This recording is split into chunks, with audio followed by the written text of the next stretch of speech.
आज हम डिस्कस करेंगे मोलर स्पेसिफिक हीट। और इसके लिए हमें ये जानना ज़रूरी है कि स्पेसिफिक हीट क्या होता है।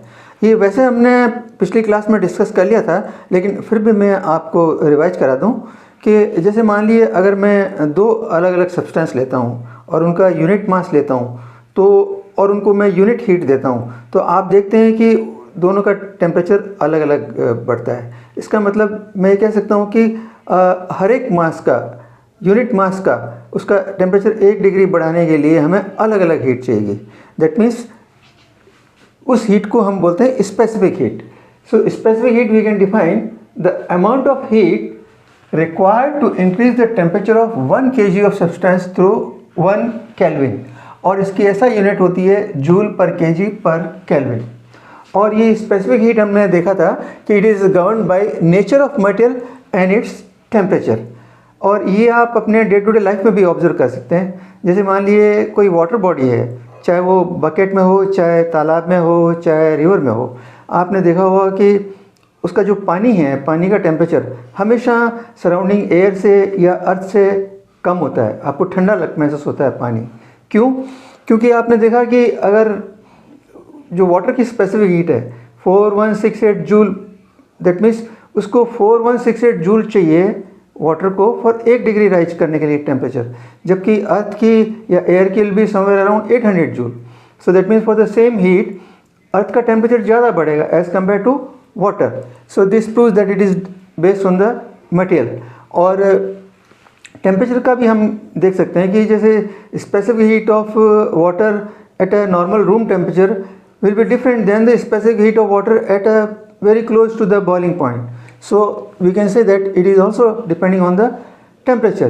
और ये होता है क्योंकि हम जानते हैं कि जब हम हीट करते हैं तो टेम्परेचर बढ़ता है, काइनेटिक एनर्जी बढ़ती है, और जब काइनेटिक एनर्जी बढ़ती है तो बॉन्ड लेंथ बढ़ेगी, पोटेंशियल एनर्जी बढ़ेगी, और उसकी वजह से आप देखेंगे कि उसमें स्पेसिफिक हीट का चेंज आएगा।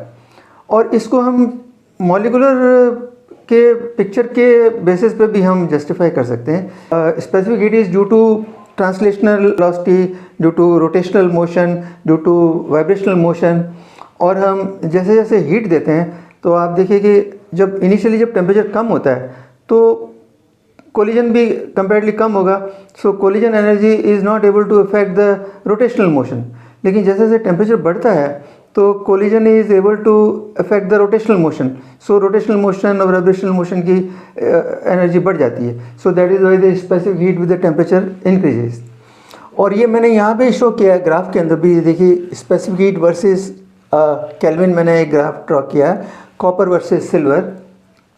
तो आप देखेंगे कि जैसे जैसे टेम्परेचर बढ़ता है कॉपर की स्पेसिफिक हीट बढ़ती जाती है, और इसी तरह से सिल्वर की भी आप देखिए कि जैसे जैसे टेम्परेचर बढ़ता है स्पेसिफिक हीट बढ़ती जाती है। और एक टेम्परेचर पे आप देखेंगे कॉपर और सिल्वर की दोनों की स्पेसिफिक हीट अलग अलग है। सो जो मैंने अभी आपको एक्सप्लेन किया, this is also clear from the graph also. Now तो इसका मतलब ये हुआ कि अगर मैं 1 किलो मास लूँ किसी दो डिफरेंट सब्सटेंस का, so both will have a different number of particle in that.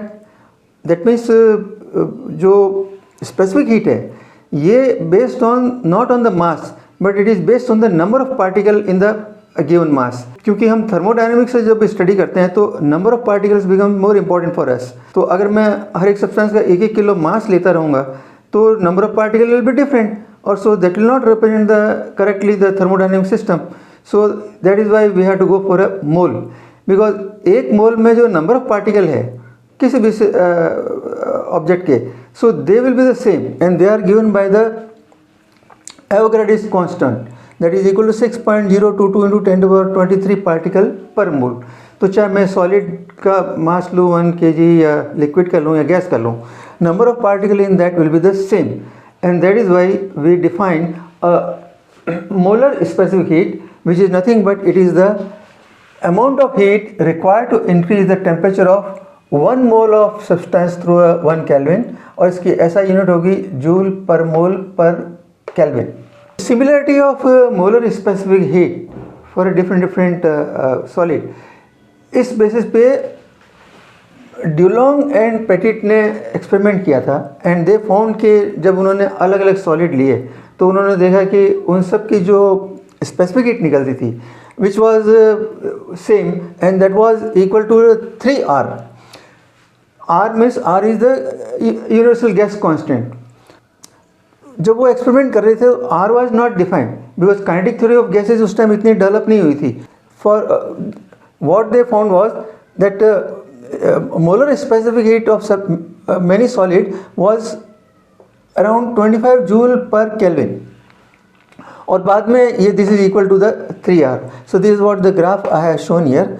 This is the graph I have shown as the temperature increases the molar specific heat increases और एक पॉइंट पे आगे मोर और less stable हो जाती है but फिर उसके बाद में हम जैसे जैसे टेम्परेचर बढ़ाएंगे तो थोड़ा ये बढ़ना शुरू हो जाती है. So based on this then we finalise that we will use a molar specific heat in case of a gases. Now अगर मैं गैसेस के लिए स्पेसिफिक हीट डिफाइन करूँ, if I use this formula that is heat supplied by mass into delta T, तो क्योंकि जब हम gases को हीट करते हैं तो it can expand, it can change the volume as well as it can change the pressure. So that means gases के लिए specific heat will not be a single number. It will be somewhere between 0 to infinity anything. जैसे example के तौर पे मान लीजिए अगर ये एक सिलेंडर है और इसके अंदर मैंने m मास का गैस ले रखा है और इसके there is a piston, there is a frictionless piston है और अगर मैं इसको हीट करता हूँ तो because of the heat temperature rise होगा और गैस विल एक्सपांड. तो मान लीजिए जो एक्सपांड होगी तो it will draw this energy from the internal energy and temperature will come down. तो अगर मान लीजिए अगर temperature decrease is equal to the temperature increase, so in that case what happen, delta T is 0. So that means the specific heat for the gas will be infinity. Okay. और second situation एक और लीजिए.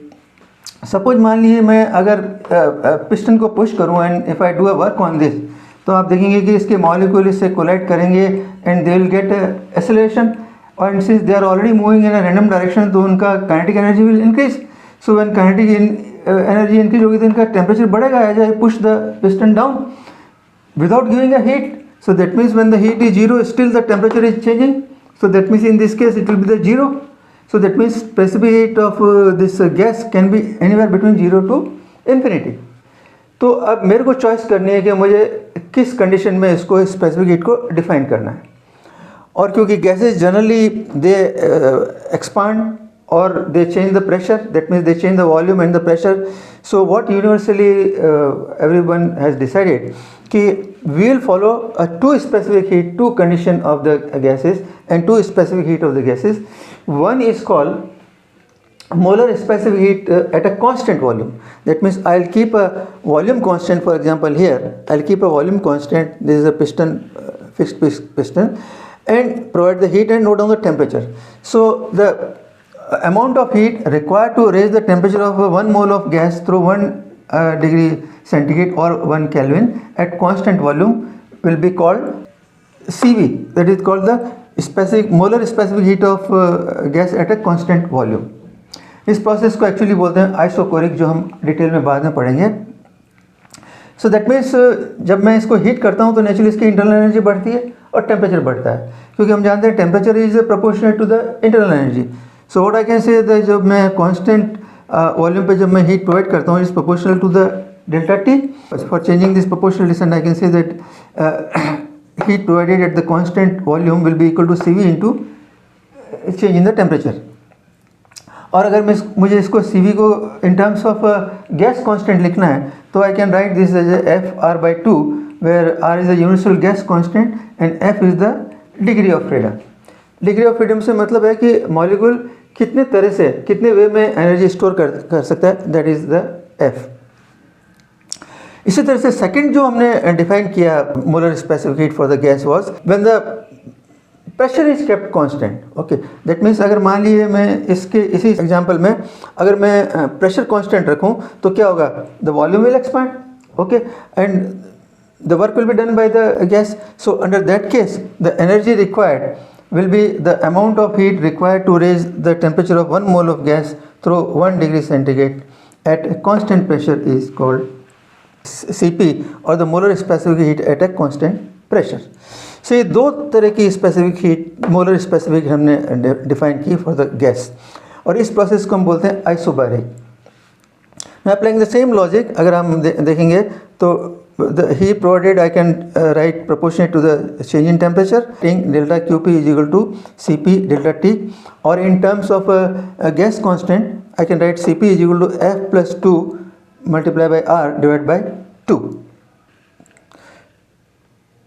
So these are the two molar specific heat capacity जो हमने gas के लिए define की है, और there is a ratio of these two, that is Cp by Cv is called your adiabatic coefficient, or sometime you call it a specific heat ratio. So this ratio Cp by Cv ये मेरे को क्या indicate करता है?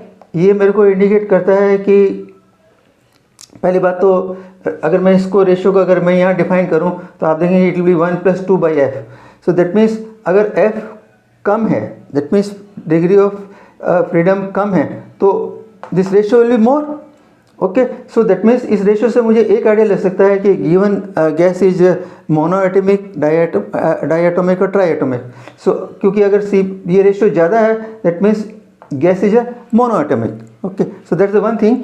Secondly, इस ratio से मुझे एक चीज़ और पता लग सकती है जो हम आगे पढ़ेंगे कि अगर तो सिस्टम एडियाबैटिक हो, that means delta Q is equal to 0, तो उस केस में सिस्टम के पास में कितनी एनर्जी अवेलेबल है for doing the work. So that is another thing we can get it from the this adiabatic coefficient. Now अगर मान लिए आपको सिस्टम में अगर दो गैसेस का मिक्सचर हो तो उस केस में हम Cp और Cv कैसे निकालेंगे. तो ये एक मैंने फॉर्मूला लिखा है. अगर मुझे Cp निकालनी है, there are two gases are there, तो it will be equal to N1 Cp1, that means it will be the mole of gas 1 and the molar specific heat of gas 1, likewise N2 Cp2 and so on, divide by the sum of the number of mole. और इसी तरह से अगर मेरे को Cv निकालना है तो it will B N1 Cv1 plus N2 Cv2 divide by the total number of mole. So this for the mixture. और अगर मेरे को इसमें एडियाबैटिक कोफिशिएंट निकालना है तो ध्यान रखिएगा इधर it will B N1 Cp1, that means Cp1 first gas का Cp1 plus N2 Cp2 divide by N1 Cv1 plus N2 Cp2. अक्सर स्टूडेंट क्या करते हैं कि यहाँ पे N1 जैसे गामा 1 लिख दिया, इसको हम गामा से रिप्रेजेंट करते हैं. सो गामा लिख दिया आपने तो वो गलत हो जाएगा. It is not N1 gamma 1 plus N2 gamma 2. It's not like that. It is N1 Cp1 plus N2 Cp2. ये मैंने एक एग्जांपल दिया यहाँ पे. जैसे मान लिया आपका हीलियम गैस है तो उसमें 5/2R है उसका Cp, और जो हीलियम गैस का जो Cv है वो 3/2R है. दैट मीन्स हीलियम गैस का मतलब जो डिग्री ऑफ फ्रीडम 3 है, सो दैट इज़ द 3/2. और इसी तरह से मान लिया हाइड्रोजन गैस है तो इसका Cp 7/2 और हाइड्रोजन गैस का Cv इज 5/2R. तो जब मैं इसमें ये वैल्यू रखता हूँ so I keep this value and I get this is equal to 1.5. Gamma gives me the idea about the nature of the gas. अब हमें डिराइव करना है relation between two specific heat that is Cp and Cv. So वो देखते हैं हम कैसे करते हैं. नाउ हमें पता है कि at constant volume the heat supplied is given by delta QV is equal to Cv delta T, जो अभी हमने डिराइव किया था. और हमें पता है from the first law of thermodynamics the heat supplied is equal to change in the internal energy plus the work done. और इन कांस्टेंट वॉल्यूम हमें पता है कि work done will be equal to 0. So I can write this delta U is equal to Cv delta T. Okay. Now same now we expand the gas at a constant pressure, और जैसा कि हमने अभी derive किया था at constant pressure delta Qp heat supplied at constant pressure is equal to Cp into delta T. और same by first law of thermodynamics, you know the heat supplied at a constant pressure is equal to change in the internal energy delta U plus the work done. Now work done हमें पता है is equal to P into change in the volume. So I can replace this work done by P delta V, and this will be Cp delta T plus C V delta T, मैं delta U की value यहीं से उठा के यहाँ रख देता हूँ, so that will become C V delta T plus P delta V. So this is equation number 2. Now from ideal gas equation for a 1 mole you know PV is equal to RT. Now मेरे को इस equation में चाहिए value of P delta V. So that means I will apply a change on this equation on both the side. तो मैं अगर change apply करता तो क्या होगा, delta of P V is equal to delta of R T. Now क्योंकि pressure is constant, so delta will not apply on P, delta will only apply on the volume V, so it will be P delta V is equal to R also is a constant, so will come out and delta will be only on the T, the R delta T. Now आपने देखिए यहाँ देखा होगा कि मैंने जो internal energy है उसके आगे कहीं भी सबस्क्रिप्ट यूज़ नहीं किया, बिकॉज हमने इस प्रोसेस में क्या रखा है, delta T same under both constant volume and at constant pressure, so internal energy is proportional to delta T, so that will remain same. Okay, now so from this equation the P will come out, P delta V is equal to R delta T. So equation 2, now I can put the value from here, will become Cp delta T is equal to Cv delta T plus यहाँ से मैंने value रख दी तो it will become R delta T, और Cp is equal to Cv plus R, or if I take Cv on this side then Cp minus Cv is equal to R. So this is another relation between the Cp and Cv. हाँ, आपने देखा इसके अंदर क्या show करता है ये relation कि Cp is greater than Cv. Okay, why it is greater? Because you know at a constant pressure the gas has to do a work, so for doing the work it has to use an additional energy, so that is why the Cp will be always more than the Cv.